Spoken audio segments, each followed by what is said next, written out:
Financial markets పై పట్టు సాధించాలనుకునే వాళ్ళు Revanth conduct చేసే వెబినార్ కోసం ఈ నెంబర్ కి కాల్ చేయండి.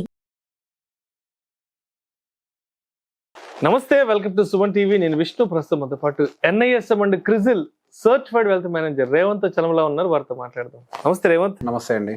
రేవంత్, మీ దగ్గరికి ఎక్కువగా కూడా ఈ ఫైనాన్షియల్ ప్లానింగ్ కోసము ఎక్కువగా 40 నుంచి 45 సంవత్సరాల వయసు ఉన్న వాళ్ళు ఎక్కువ అప్రోచ్ అవుతుంటారు. సో అటువంటి వాళ్ళతో ఎక్కువగా డిస్కస్ చేస్తుంటారని చెప్తుంటారు కదా. అవునండి. అయితే సాధారణంగా ఈ 40 నుంచి 45 సంవత్సరాల వయసు ఉన్న వాళ్ళు ఎక్కువగా ఎటువంటి తప్పులు చేస్తుంటారు. అదే విధంగా ఇప్పుడు ఎవరైతే 30-35లో ఉంటారో వీళ్ళు కూడా కొద్ది సంవత్సరాల తర్వాత 40-45కి వస్తారు కదా. మరి అటువంటి వాళ్ళందరూ కూడా మరి ఆ మిస్టేక్స్ నుంచి ఏ విధంగా బయటపడాలి అంటారు? అసలు పర్ఫెక్ట్ క్వశ్చన్. సో బేసిక్ గా మన సీనియర్స్ చూసి మనం ఏం నేర్చుకోవాలి అంతే. కానీ ఒక్కొక్కరి జీవితం ఒక్కొక్కలాగా ఉంటది. యావరేజ్ మిస్టేక్స్ ఏంటి అనేది ఎవరు చెప్పలేరు. కాబట్టి I think this video will help అటు 45లో ఉన్న వాళ్ళకి అట్లీస్ట్ రియలైజేషన్ కి, 35 వయసులో ఉన్న వాళ్ళు ఎలా ప్లాన్ చేసుకోవాలి అంటానికి. సో బేసిక్ గా ఒక పీక్, ఒక మనిషి ఏజ్ లో ఒక పీక్ మూమెంటం అది. ఆ టైంకి వచ్చేసరికి వాళ్ళ సాలరీస్ అన్ని కూడా ఆల్మోస్ట్ పీక్ లెవెల్కి వెళ్ళిపోయి ఉంటాయి. మంచి సాలరీ ప్యాకేజ్ లో ఉంటారు, మంచి పొజిషన్స్ లో ఉంటారు, అండ్ వాళ్ళ ట్యాక్స్ ల్యాబ్స్ కూడా హైస్ లో ఉంటాయి, అండ్ వాళ్ళ ఎక్స్పెండిచర్స్ కూడా చాలా హైస్ లోకి వెళ్ళిపోయి ఉంటాయి. పిల్లలు దాదాపు హైయర్ ఎడ్యుకేషన్ అంటే హై స్కూల్స్ దాటి ఇంటర్మీడియట్ ఎంటర్ అవ్వటము, లేకపోతే హై స్కూల్లో ఉండటము, ఇట్లా రకరకాలుగా ఏదేమైనా కానీ వాళ్ళు ఒక పీక్ ఎక్స్పెండిచర్ ప్యాటర్న్ లో ఉంటారు. ఆ టైంకి వచ్చేసరికి కొంతమంది ఏమో ఉన్న లోన్స్ ని చిన్న చిత్తగా లోన్స్ క్లియర్ చేసుకుని ఉన్న వాళ్ళు ఉంటారు. కొంతమంది ఏంటి అని అంటే 40 ఏళ్ల తర్వాత పీక్ లోన్స్ స్టార్ట్ చేసే వాళ్ళు ఉంటారు. There are 2 patterns also again here. So already loans clear చేసుకున్న వాళ్ళ గురించి మనం పెద్దగా డిస్కస్ చేయని అవసరం లేదు. కానీ అప్పుడు లోన్స్ పైకి హైక్ చేసుకునే వాళ్ళకైతే డెఫినెట్ గా కొందరికి ప్రాబ్లం. సో దానికి రీజన్ ఏంటి అని అంటే, ఒక్కసారి మీ సాలరీ పీక్ అవుట్ అయిపోతుంది అని అంటే your job is at risk. ఏదన్నా సమస్య వస్తే ఒక కంపెనీ ఎవరిని తీస్తుంది అని అంటే హై ప్యాకేజ్ ఉన్న వాడిని తీయడానికి ఫస్ట్ ప్రయత్నం చేస్తుంది. దాని సహజంగా జరిగేది అది. సో మీ జాబ్ యాక్చువల్గా అప్పుడు ఆ టైంలో రిస్క్ లో ఉన్నట్టు. 45 సంవత్సరాల వయసు వచ్చింది అని అంటే మీ జాబ్ ఎప్పుడైనా పోవచ్చు. ఒక రకంగా ఐటీ సెగ్మెంట్ లో యువర్ సీనియర్ సిటిజన్. 45 దాడుతుంది అని అంటే అంటిల్ అన్లెస్ మీరు ఏదైనా మేనేజ్మెంట్ లెవెల్ కి షిఫ్ట్ అయితే తప్పించి నార్మల్ జాబ్ లోనే ఉంటున్నారు అంటే మాత్రం your senior citizen. At any given point of time మిమ్మల్ని రిటైర్ చేసేస్తారు. ఒక్కొక్క ఇండస్ట్రీకి ఒక్కొక్క రిటైర్మెంట్ ఏజ్ ఉంది. ఈ మధ్య తెలుసు టెక్స్టైల్ ఇండస్ట్రీ అయితే 50 years కి రిటైర్మెంట్ అంట, టెక్స్టైల్ ఇండస్ట్రీలో పనిచేసే వాళ్ళకైతే. అదే కొంచెం ఐటీ వాళ్ళకైతే అందరు చెప్తున్నారు 45 నుంచి మా జాబ్ రిస్క్ వచ్చేసినట్టే, వీఆర్ నాట్ షూర్ ఇంకా మా జాబ్ ఏమవుతుంది అనేది. సో ప్రతి ఒక్క జాబ్ నేచర్ కి ఒక రిటైర్మెంట్ ఏజ్. సో అదే 40 వచ్చే టైంకి చాలా మంది రిస్కులు పెంచుకుంటున్నారు. ఆ టైంకి వచ్చేసరికి సాలరీస్ పెరగడం ఇట్లాంటివి కూడా ఉంటుంది. సో ఫస్ట్ థంబ్ రూల్ ఆ టైంకి అసలు యాక్చువల్గా మీరు రిస్క్ తగ్గించుకోవాల్సిన వయసు, రిస్కులు పెంచుకోవాల్సిన వయసు కాదు. Because your job is at risk. And అంతకు ముందంతా వాళ్ళు ఏం చేస్తున్నారు అని అంటే ఇన్వెస్ట్మెంట్స్ అన్ని కూడా పాలసీస్ లో ఎక్కువ కట్టడము, ఈ రకరకాల savings cum insurance policies. So వాటన్నిటిని ఎంత తీసుకొచ్చి వాళ్ళ టార్గెట్స్ కి అడ్జస్ట్ చేద్దామన్నా కానీ అవి వాళ్ళ గోల్స్ ని మీట్ అవ్వట్లేదు. అదొక పెద్ద స్ట్రగుల్ అయిపోయింది. మరికొంతమంది ఏం చేశారు, డబ్బులన్నీ తీసుకొని వెళ్ళి భూములు కొనేశారు. రకరకాల చోట్ల చిన్న చిన్న బిట్ల రూపంలో భూములు కొనటము, ఇట్లాంటివి కొన్న వాళ్ళ గురించి మాట్లాడుతున్నారు. కొనని వాళ్ళు కూడా కొంతమంది ఉన్నారు, కొన్న వాళ్ళ గురించి మాట్లాడుతున్నారు. సో వాళ్ళ కండిషన్ అబ్జర్వ్ చేసిన వాళ్ళ ఫ్యూచర్ టార్గెట్స్ అచీవ్ కావడానికి కావాల్సిన వాళ్ళ దగ్గర ఫైనాన్షియల్ అసెట్స్ లేవు. ఎండ్ ఆఫ్ ద డే ఏంటి అంటే అగైన్ మళ్ళీ అసెట్స్ ని ఏదైతే రియల్ ఎస్టేట్ అసెట్స్ ని కొన్నారో వాటిని మళ్ళీ అమ్మాల్సిన సిచ్యువేషన్కి వస్తుంది. అది అమ్మే టైంకి మీకు రేటు దొరకట్లేదు, బయర్ దొరకట్లేదు. ఎంత డిలే చేస్తే మీకు ఏదైతే ఫైనాన్షియల్ నీడ్స్ ఉన్నాయో వాటి యొక్క కార్పస్ ఇంకెక్కువ నీడెడ్ అవుతుంది. సో ఈ రిస్క్ కూడా కనిపిస్తుంది. Not having any financial asset అంటే ఏదో ఇన్సూరెన్స్ ఇవి కాదు, అవి ఫైనాన్షియల్ అసెట్స్ అంటే ఒక భాగం వరకే అది. సో బేసిక్ గా మనకి ఎంతైతే ఇన్ఫ్లేషన్ పెరుగుతుందో దానికి ఈక్వలెంట్ గా ఉండాలి. ఇప్పుడు మీ పిల్లల ఎడ్యుకేషన్ కోసం మీ టార్గెట్, పిల్లల ఎడ్యుకేషన్ ఎంత స్పీడ్ తో పెరుగుతుంది? 13%. సో మీకు వచ్చే రిటర్న్ ఎంత ఉండాలి? 15+ ఉండాలి. ఎందుకు? మీకు 15 వస్తే అందులో ఒక ₹2 మందం, ఒక 2% మందం గవర్నమెంట్ తీసేసుకుంటది tax, capital gain tax. So at least మీకు ఆ ట్యాక్స్ పోను ఆ 13% ఏదైతే ప్రాఫిట్ వచ్చిందో అది మీ పిల్లల ఎడ్యుకేషన్ కి సూట్ అవుతుంది. పిల్లల ఎడ్యుకేషన్ కోసం పాలసీలు కడితే అది మీరు రీచ్ కాలేరు.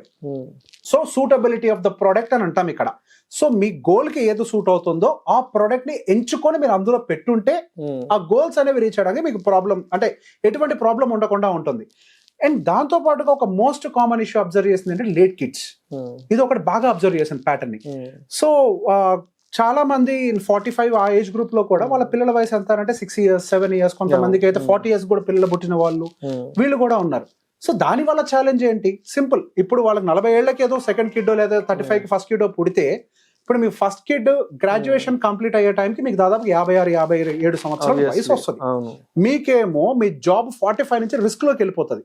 అట్లీస్ట్ 50 కైనా రిస్క్ వెళ్తుంది. హైయర్ ఎడ్యుకేషన్ టైంకి మీ జాబ్ పోయి ఉంటా, మీ శాలరీ పెరగకపోయినా, మీ శాలరీ తగ్గినా మీరు హైయర్ ఎడ్యుకేషన్ టైంలో ఎట్లా ఎఫోర్డ్ చేస్తారు? అది ప్రాక్టికల్ గా ప్రాబ్లం కదా. ఎగ్జాక్ట్లీ. సో అదే సెకండ్ కిడ్ కండిషన్ వచ్చేసరికి మీకు 41 వయసు వస్తుంది, 60 years అట్లీస్ట్.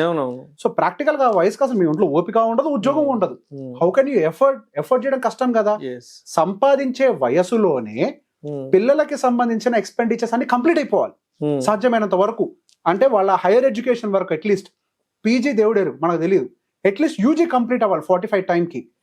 అంటే ఆ టైంకి అట్లీస్ట్ వాళ్ళు మిడ్ కన్నా వచ్చి ఉండాలి. 45 టైంకి వస్తున్నారు అని అంటే తక్కువ వాళ్ళు 27-28 ఏజ్ లో పిల్లలు పుట్టుండాలి. పుట్టుండుంటే 45, 46, 47 వయసుకి యూజీ అయిపోతుంది, 50 కల్లా పీజీ అయిపోతుంది, 55 కల్లా పెళ్లి అయిపోతుంది, 50 కెరియర్ అంతా స్టార్ట్ అయిపోతుంది. ఏదైనా ఉంటే వాళ్ళు ఎఫర్ట్ చేస్తారు నెక్స్ట్ నుంచి. సో డిలే కిడ్స్ వల్ల కూడా వాళ్ళ ఫైనాన్షియల్స్ అనేవి రిస్క్ లోకి వెళ్ళబోతున్నాయి అని ఒక అండర్స్టాండింగ్ నాకు కనిపించింది. అండ్ దాంతో పాటుగా ఇంకొక కామన్ ఫ్యాక్టర్ని అబ్జర్వ్ చేసింది, హెల్త్ ఇన్సూరెన్స్ వాళ్ళ పేరెంట్స్ కి తీసుకోకపోవడం. ఎందుకంటే ఇయర్లీ ప్రీమియం ఎక్కువ ఉంటుందన్న భయం ఆబ్వియస్ గా చాలా మంది పేరెంట్స్ తీసుకోలేరు. అది వాళ్ళకి 45 వచ్చాక ఎక్కువ ఉంటది. ఇంకా మరి వాళ్ళకి 30 ఉన్నప్పుడు తీసుకొని ఉండాల్సింది కదా. 30 ఉన్నప్పుడైతే వాళ్ళ పేరెంట్స్ కి తక్కువే ఉండేది. అప్పుడు తీసుకోకపోవటం, వీళ్ళకి 45 వచ్చింది అంటే సంవత్సరానికి 1,20,000 ఉంటుంది వాళ్ళ పేరెంట్స్ ప్రీమియం.